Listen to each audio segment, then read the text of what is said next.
Welcome back, everyone, to the Deep Dive. Ready to explore today's thought-provoking news? We've got a lot to cover today, from feminist philosophy to the intersection of politics and spirituality, and even a glimpse into the minds of the powerful.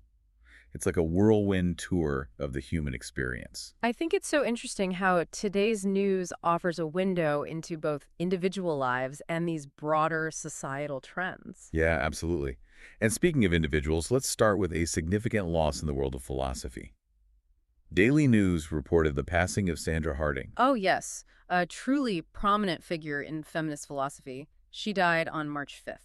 Her work, particularly on standpoint theory, has been hugely influential. It really challenged traditional views of objectivity in knowledge. Especially her books like The Science Question in Feminism and Whose Science? Whose Knowledge? Right. Harding argued that our social positions shape our understanding of the world, Yeah. which, it's incredibly relevant today as we try to navigate the influence of things like social media. And all these diverse voices are really clamoring for recognition. It makes you think about, whose voices are being amplified and whose are being silenced. How do we ensure a more inclusive and balanced representation of knowledge? Exactly. Those are really crucial questions. And I think Harding's work provides a framework for starting that critical analysis. For sure. So shifting gears a bit, the Indian philosophy blog grapples with this idea of disengaged Buddhism in the context of, Legit. the politically charged era of Trump's second term. The author poses this really thought-provoking question. Can individuals remain detached from the political turmoil while also upholding their sense of moral responsibility? Right. This resonates with a lot of people who are struggling to reconcile their spiritual practices with the often kind of harsh realities of the political landscape. Is silence really an option when we're faced with injustice and suffering? Or does it? Does it kind of inadvertently contribute to the problem? It's such a dilemma that I think many of us wrestle with. I know I have. Yeah. As a Buddhist, I'm really drawn to that idea of, finding that inner peace amidst all the chaos. Yet, like you said, turning a blind eye to suffering just feels wrong. Yeah. This tension kind of highlights the challenge of actually living out our beliefs in a complex world. So disengagement, it might offer a sense of personal solace, but then it also runs this risk of isolating individuals from the collective efforts that are needed to address these really important societal issues. That's a great point. And speaking of powerful figures and their impact on society, philosophy, by the way, explores the hubris syndrome. Oh, yeah. A personality disorder that's often seen in individuals holding significant power. This article caught my eye because it feels eerily relevant to our current political climate, wouldn't you say? Definitely. The article goes on to detail 14 symptoms, including this inflated sense of self-importance, a constant need for admiration, disregard for the needs and feelings of others. It's a little unsettling to see how power can distort our perception of reality like that. And the piece even suggests that this syndrome is an acquired trait, triggered by prolonged exposure to positions of authority. Scary to think about. That even individuals who start with good intentions can succumb to the kind of corrupting influence of power. It's like that ancient Greek myth of Icarus, flying too close to the sun despite all the warnings. It seems like history is full of these cautionary tales about unchecked ambition and the downfall that inevitably follows. Yeah. I guess those stories serve as reminders for both leaders and citizens. We need to cultivate that healthy skepticism towards those in power and make sure that we hold them accountable for their actions. So let's move into the realm of ethics now, with a concept called moral isolationism, which was discussed on after-dinner conversation. The author argues against judging the moral practices of cultures that are different from our own. The idea being that moral codes are really deeply rooted in their cultural contexts. It brings up this really complex issue. Is it truly impossible for outsiders to make valid judgments about another culture's practices?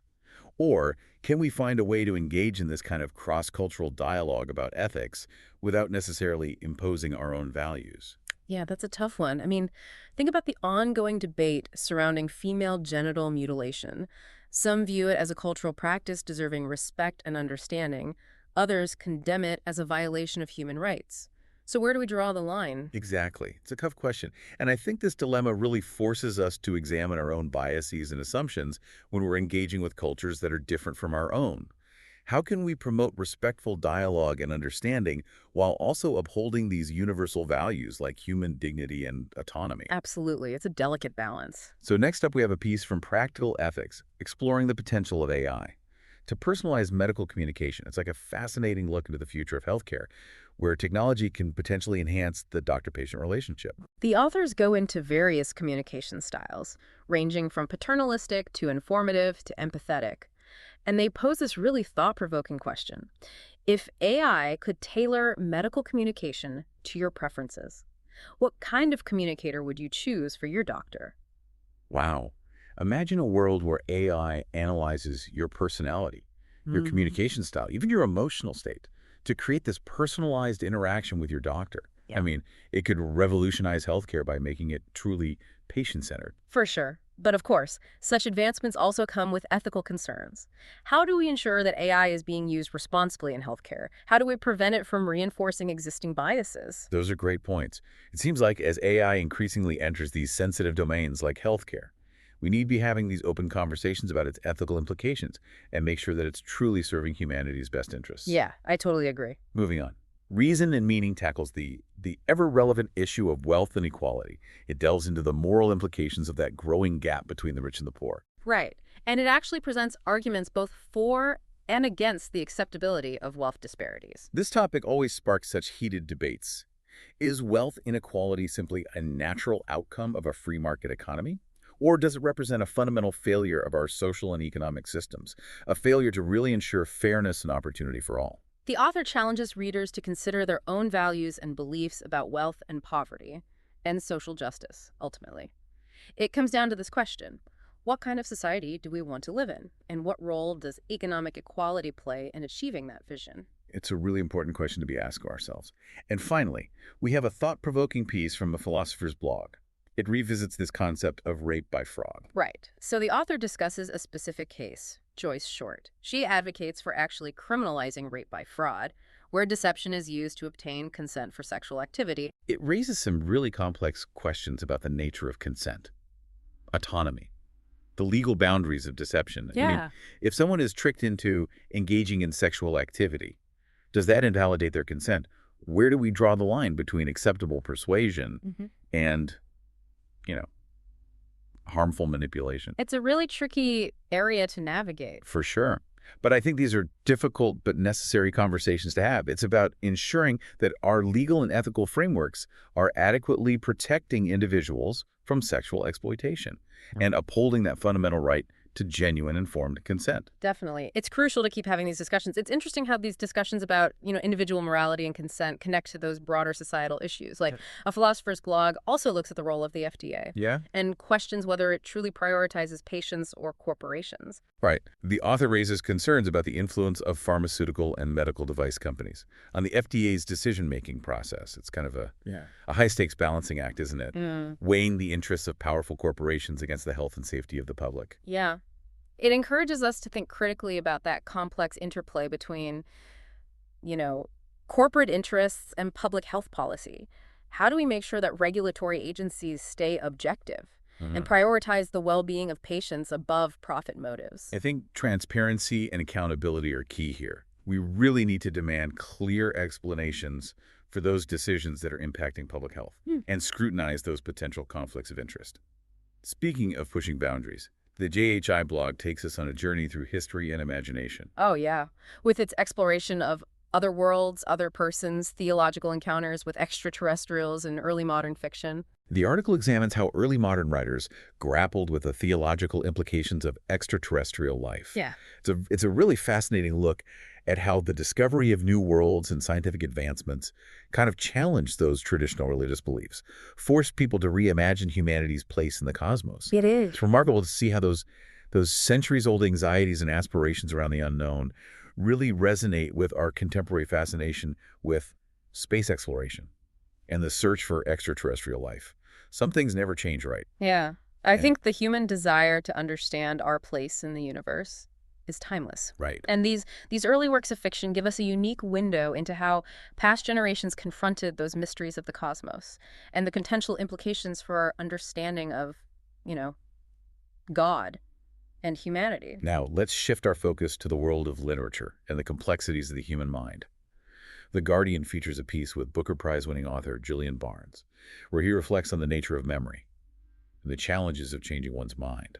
He questions the reliability of our own recollections and how we navigate those shifts in perspective in a world that often demands consistency. It's true. It's a good reminder that our memories, they're not always accurate recordings of the past, and that our beliefs should evolve as we learn and grow. I find that so incredibly liberating. It means it's okay to change our minds, Yeah. to admit when we were wrong, and embrace those new perspectives. It's a sign of intellectual growth, Yeah. not weakness. Exactly. Right? Barnes's insights really encourage us to approach knowledge with humility. And that willingness to, revise our understanding as new information comes to light. It's about embracing intellectual flexibility Sure. and recognizing that truth is often a complex and evolving concept. Yeah, absolutely. So for our Danish-speaking listeners out there, we've got a new novel to add to your reading list, Guldkampen, published by Finn Janning. The story unfolds in 1980s Denmark and explores those universal themes of family, identity, and loyalty through the lens of a football rivalry. It sounds like a compelling exploration of how you know. Our passions and allegiances really shape our sense of self and those relationships with others. I'm always intrigued by stories that offer glimpses into different cultures and historical periods. I think it really broadens our understanding of the human experience. Now, returning to the realm of philosophy, Understanding Society features a piece titled Rethinking Analytical Sociology. Okay. The author critiques the field's emphasis on, methodological individualism, that idea that social phenomena can be explained solely through individual actions. It's a thought-provoking challenge to a foundational assumption of analytical sociology.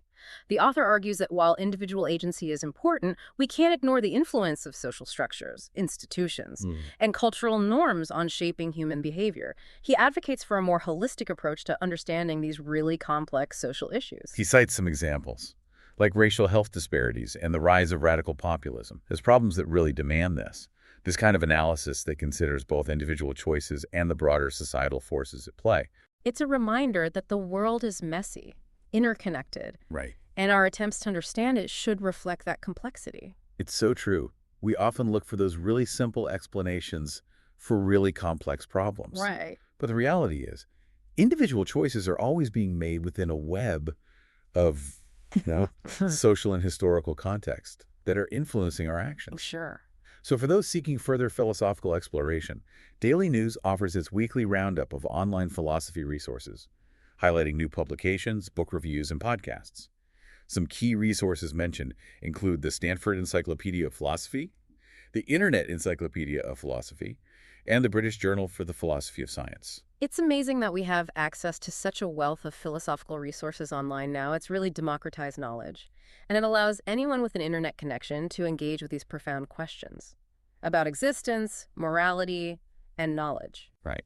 And for listeners who maybe prefer audio learning, the Partially Examined Life podcast delves into the moral epistemology of Franz Brentano in their latest episode.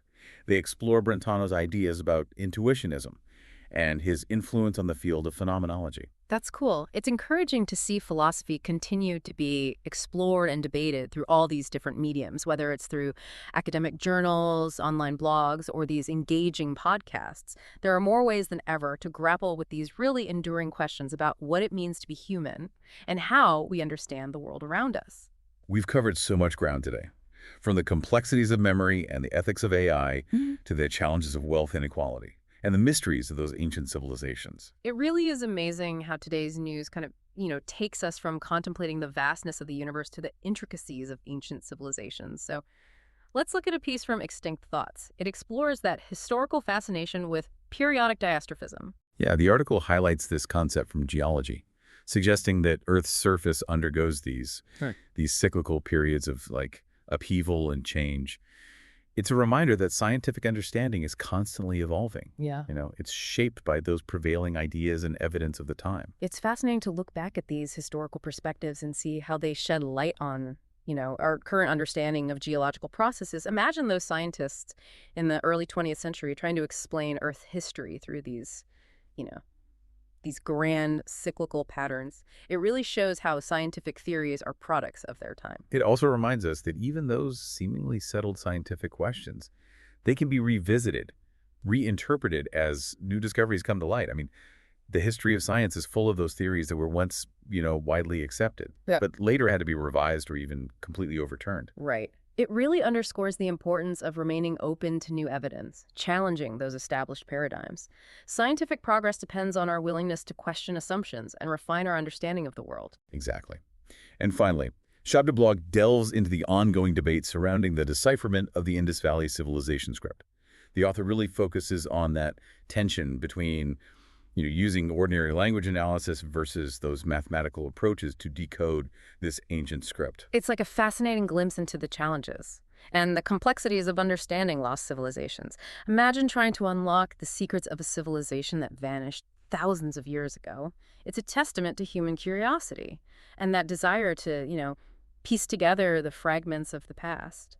The article emphasizes the need for this interdisciplinary collaboration in tackling those complex historical puzzles. I mean, bringing together perspectives from linguistics, archaeology, mathematics, even other fields, can really enrich our understanding of these ancient cultures. Definitely. It highlights that interconnectedness of knowledge. We can gain much deeper insights when we kind of, you know, move beyond those disciplinary boundaries and embrace a more holistic approach to understanding the world, both past and present. Well, that concludes our deep dive into today's most thought-provoking news.